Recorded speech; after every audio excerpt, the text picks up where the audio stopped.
A glint of red eyes in the darkness, the scent of a predator's musk, a flash of fangs, the sound of flesh tearing. This is not a place for you, and it's too late to turn back. Run, little man. Hello, and welcome back to Masquerade Monday and a new lore video about everyone's favorite Outlanders, the Gangrel, the 9th in my series on vampire clans. The Gangrel are one of the 13 vampire clans found in the World of Darkness. Nomads who hold closer ties to the wild places than most of their city-bound cousins, they are also closer to the animal aspect of the beast, and are masters of the protean discipline. More than any other clan, the Gangrel resemble the beasts associated with the legends of vampires, bats, wolves, and other creatures of darkness. The Outlanders may develop the ability to transform themselves into these and other more primal forms. Many Gangrel shun the elaborate social constructs of both kindred and kine, with a number of them preferring to move alone or as members of small packs. Most are tough and, when pressed, ferocious. As a clan, the Gangrel are wary and aloof. Most would prefer to spend their nights stalking prey than minding princely edicts or lobbying for recognition of domain. Theirs is a tense relationship with vampire society, and Outlanders are among the most frequent to turn anarch. In some localities, the Gangrel have collectively abandoned membership in any sect, insofar as the Gangrel truly ever do anything collectively. The jihad, the eternal struggle for dominance between vampires, seems less pronounced among the Gangrel than it is among other clans, and the Outlanders have little regard for the endless conflict. Gangrel concerns more often fall along the lines of domain and feeding rights. The beast is ever suspicious of those who would take sustenance from it. Due to their inherent clan weakness, Gangrel are very close to the beast within, and as they succumb to it, it leaves its mark on their bodies. Every time a Gangrel frenzies, they acquire a temporary animal characteristic. A patch of fur, a brief torpor after feeding, or skittishness around crowds. All of these may mar an Outlander after frenzy. And there can even be circumstances where the vampire frenzies too much, or suffers a particularly intense frenzy, that leaves the Gangrel with permanent animal features. But in V5, the Gangrel Bane has changed. In Frenzy, Gangrel gain one or more animal features, a physical trait, a smell, or a behavioral tick. These features last for one more night afterward, lingering like a hangover. Also, they have a compulsion. When returning to an animalistic state, the vampire regresses to a point where speech is hard, clothes are uncomfortable, and arguments are best settled with teeth and claws. There are many different approaches to the history of the Gangrel. The contrasting nature of the Outlanders and their mostly oral recorded histories make an exact depiction of their early history difficult. But it seems certain that the Gangrel were always wanderers, sleeping in the earth to escape the sun. Although some Gangrel tell the myth of Cain and how Enoia, the fabled Gangrel antediluvian and a child of Lilith, was cast out due to a betrayal of the ravenous antediluvian and forced to live with the beasts, there are many other tales. The Gangrel of Scandinavia tells tales of the Einherjar and Kanarl, who was cursed by Odin. Other stories tell that Enoia was the mother of the Romani, and both the werewolves and the Gangrel descend from them. Most among the clan, however, do not know or care any longer about creation myths of their kind, instead focusing to survive in the present. The Gangrel shunned many of the civilizations of antiquity, instead roaming the woods and preying on tribal societies who regarded them as evil spirits that were to be appeased. They had almost nothing to do with the development of the Roman Empire, though occasionally a Britannic, Gallian, or Gothic Gangrel would nose around Rome in the hopes of catching a young neonate off guard. Gangrel fought on both sides of the Punic Wars, although in the end, most flocked to the Ventru. I discussed the Punic Wars in my videos on the Bruja and the Ventru, the first of which you can watch here. In Scandinavia, the Methuselah known as Odin, the All-High, held the Northmen in a tight grip and ruled as a corporeal god, sending them down to raid the civilizations he despised in order for his warriors to earn the right of the embrace. The northwestern Gangrel during the Dark Ages experimented with expansionism and traveled to the Four Winds to far-off lands to conquer, explore, and trade. As paganism was on the decline and many Gangrel could not pose as normal humans due to their growing abnormality, they instead prowled the countryside, feeding from peasants and travelers. During these days, the Gangrel allied themselves with the Tzimisce against the Tremere in the Omen War. The Renaissance and the loss of woodland made unlife complicated for the Gangrel. The Masquerade and the heavy decline of pagan religions made hunting difficult for them without drawing notice, and the growing anger of the lupines, a common vampiric term for werewolves. Many Gangrel left the Camarilla during this time, instead traveling or leaving Europe completely in search for untouched wilderness, or receded into those few tribal societies still in existence. In the rapid growth of cities and technology that marked the Victorian Age, very few Gangrel had any interest in staying in towns and hamlets that became industrial centers almost overnight. Additionally, the growth of religious influence made many Gangrel cringe, wary of another round of the vicious inquisitorial practices of the Dark Ages. Only the scholar and theology debater Beckett was known to have any regular dealings with proper kindred society during this period. Most other clan members hiked into the wilderness to wait out this newest burst of human ingenuity and religious fervor. Some claim that the city Gangrel began to evolve during this age due to urbanization and their own desperation. In the modern Knights, the Camarilla suffered a major blow with the departure of the Gangrel.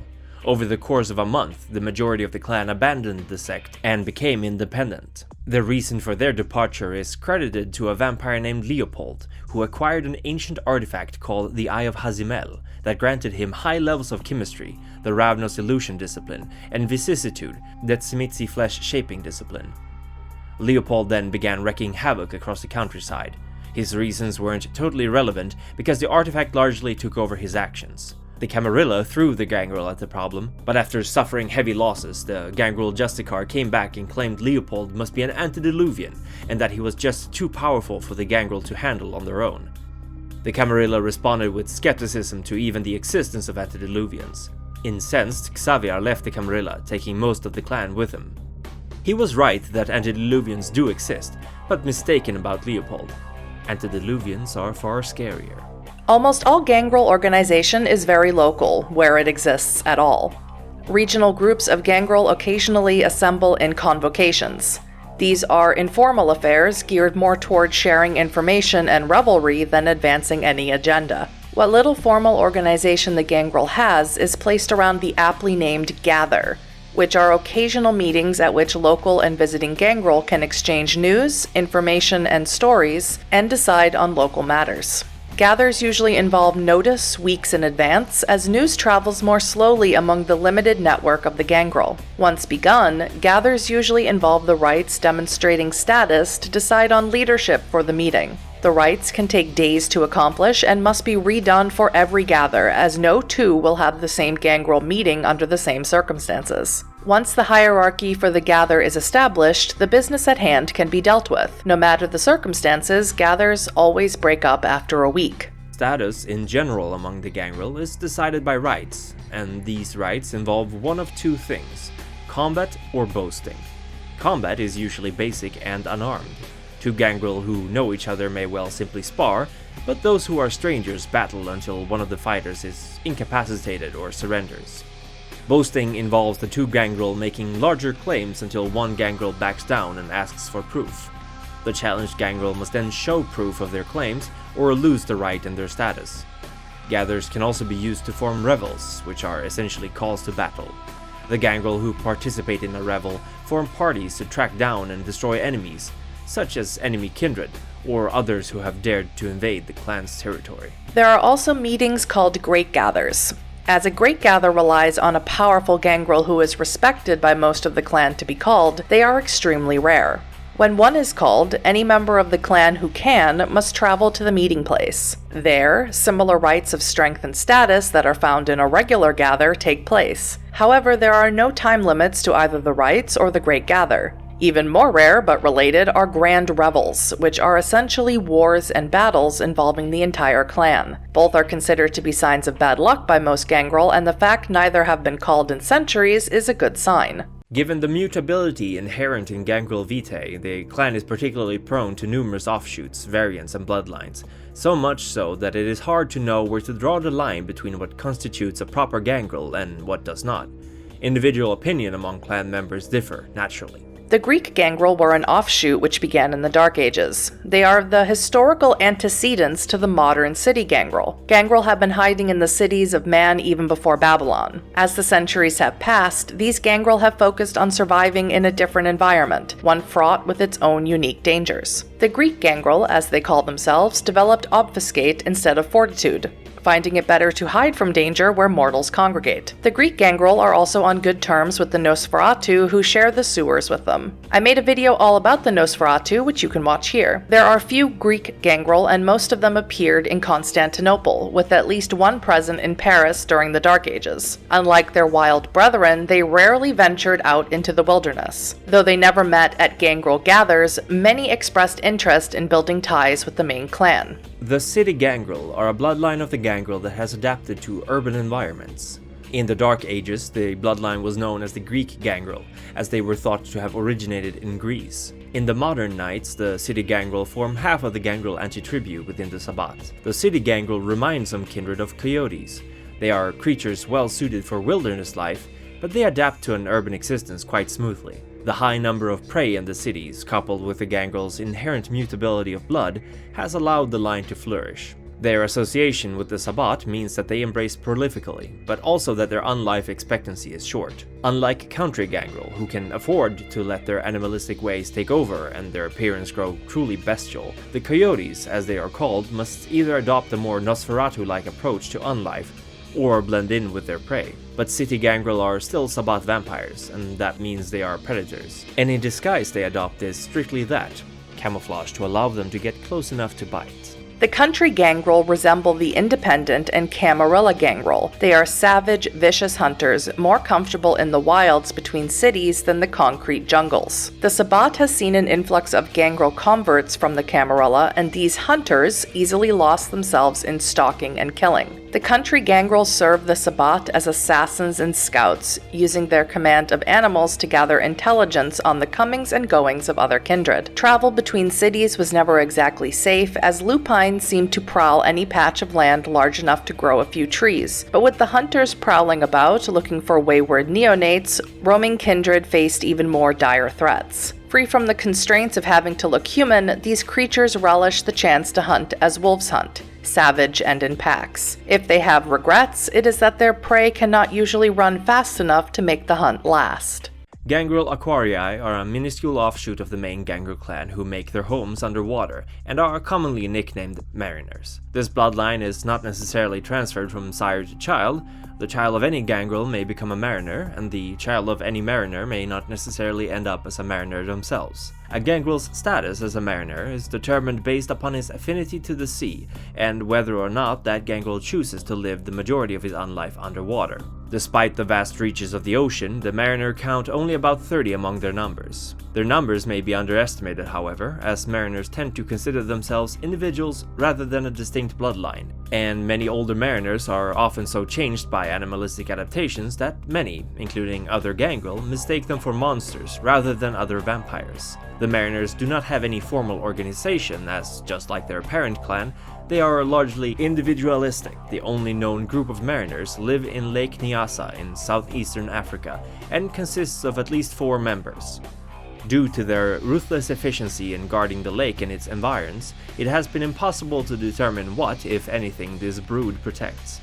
Otherwise, if 2 mariners ever meet, they will generally determine authority based on age and generation. Mariners also tend to follow 2 different groups, sedentary and nomadic. The sedentary mariners will claim a territory, either a specific lake or a river, or several miles of coastline. These mariners are extremely territorial, and will defend their territory from any intrusions. Nomadic mariners, on the other hand, have no territory, and will travel wherever the tides carry them. While mariners employ protean, they use a particular version of it. In this version, they gain sonar instead of night vision, and razor-sharp webbed hands and feet instead of claws.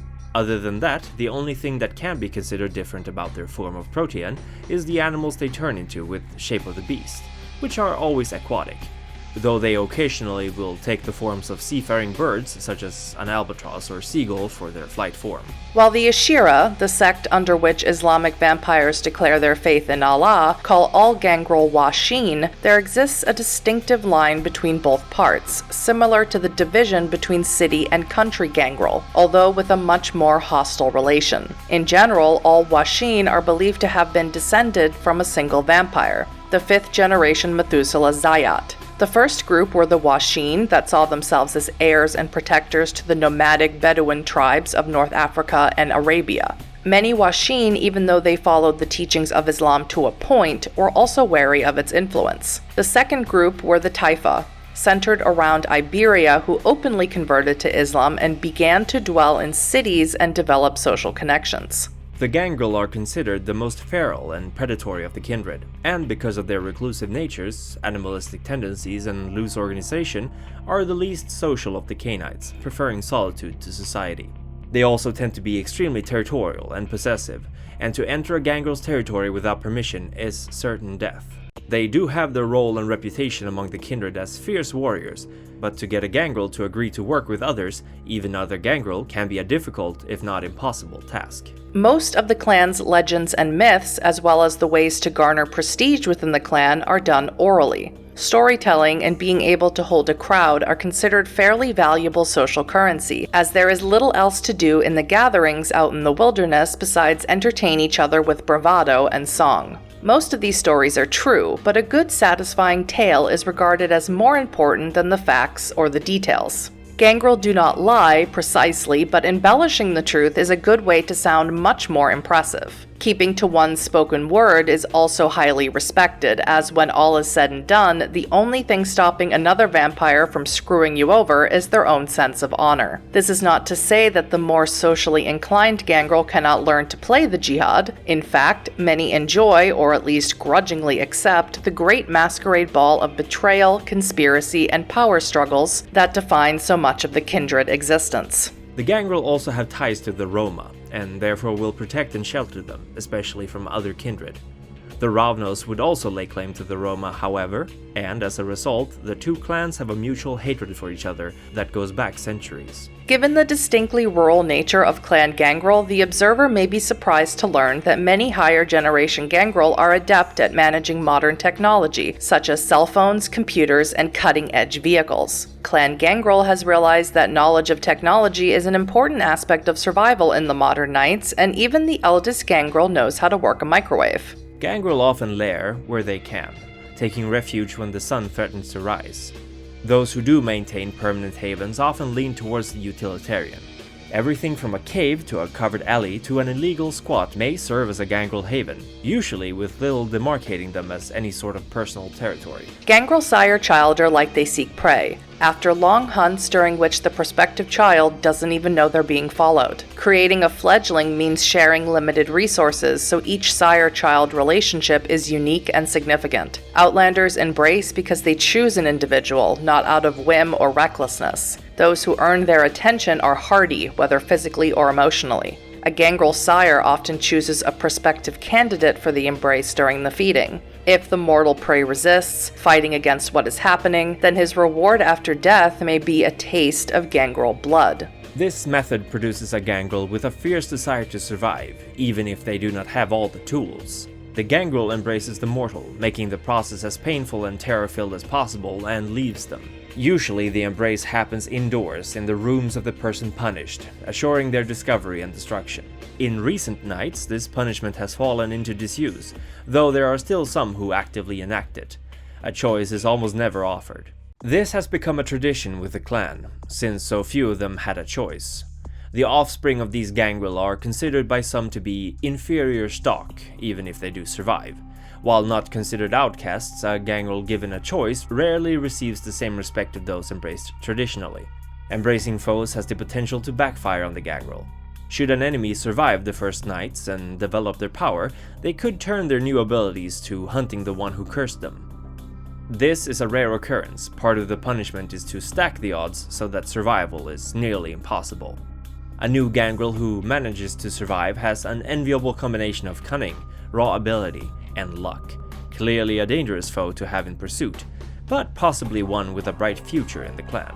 After the embrace, the sire disappears into the night, leaving the new Gangrel on their own. The Gangrel believe that it is better to save the effort of training a child until after they have proven that they can survive. Thus, the sire completely abandons his new creation in the early nights, leaving them alone to face the struggle of survival. Many do not last beyond even the first night. That first hunger is the strongest, and it brings the beast quickly to the surface. In the throes of that first wild rage, a child makes any number of mistakes. If lupines and mortals do not destroy them, the first sunrise may. If the sire has chosen well, however, the child quickly grasps his situation and adjusts. Any Gangrel resilient and capable enough to survive the first few nights may soon develop the tools that Gangrel use to survive those that follow. Over time, the child must learn to grow claws, speak with the animals, and come to terms with their strengths and weaknesses. They must also learn to make decisions on their own rapidly. The vampiric condition does not permit long reflection on the proper course to take. Such indecision leads to the final death. This is a dangerous time for the child, lost and without guidance. A new Gangrel must survive at least one winter before they are worthy of teaching. How many winters is often the first question a Gangrel asks upon first meeting another in the wilderness. A new Gangrel rarely has the correct answer, and thus reveals themselves. Tradition has it that any pup so encountered becomes a responsibility. The older Gangrel must aid them in their survival and teach them the ways of the clan, at least until their nature is revealed. Once accepted, the new Gangrel learns their stories and traditions of the clan, particularly the rites of status. The lessons include descriptions of their relationships with the Ravnos, Lupines, and Canites. After months of this teaching, a close bond forms between the student and teacher, similar to the relationship between a sire and child amongst the Canites. After this training, a Gangrel is officially a member of the clan. According to Vampire the Masquerade 20th Anniversary Edition, these are some of the Gangrel opinions on the other clans and factions. Pull off the fucking head and the body will die. I wouldn't call what we have trust, more of an understanding that we have a common enemy. If it smells like carrion, I don't want any part of it. I try to make it a habit not to keep talking to things once I've killed them. I'm not afraid of the dark, so you'd better have something else underneath that cape. 10 gallons of bullshit in a 1-gallon jug. When they get nervous, get the fuck out of there. If she starts calling you her brother, you pop your claws and make your point. It's the only way she'll learn. Assume that they want something from you when they lower themselves to your level. Fight or flight with the gray faces. Choose carefully. When I see a carcass eaten through with worms, I'm smart enough to know it's rotten.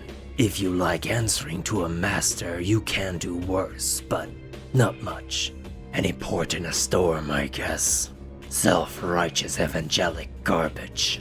Almost. They almost get it. Now I'd like to hear your thoughts in the comments. What do you think about the Gangrel? Did you play as one in Bloodlines 1? Are you excited to meet some in Bloodlines 2? How would you feel if you were embraced into their clan? And what clan do you think I'm covering next? I make videos multiple times a week, and every Monday is Masquerade Monday, so if you enjoy what I do, please consider hitting that subscribe button. A massive thank you to the Primogen for collaborating on this video. He makes World of Darkness lore videos too, and you can see his channel here in the description and in the pinned comment. As always, a huge shout out to Ian Watson, aka Von Aether, for his help with compiling the info for this video and for offering insight into Vampire the Masquerade lore. These videos literally could not be made without him. Thank you so very much for watching, it means the absolute world to me, and I'll see you in the next one. Bye bye!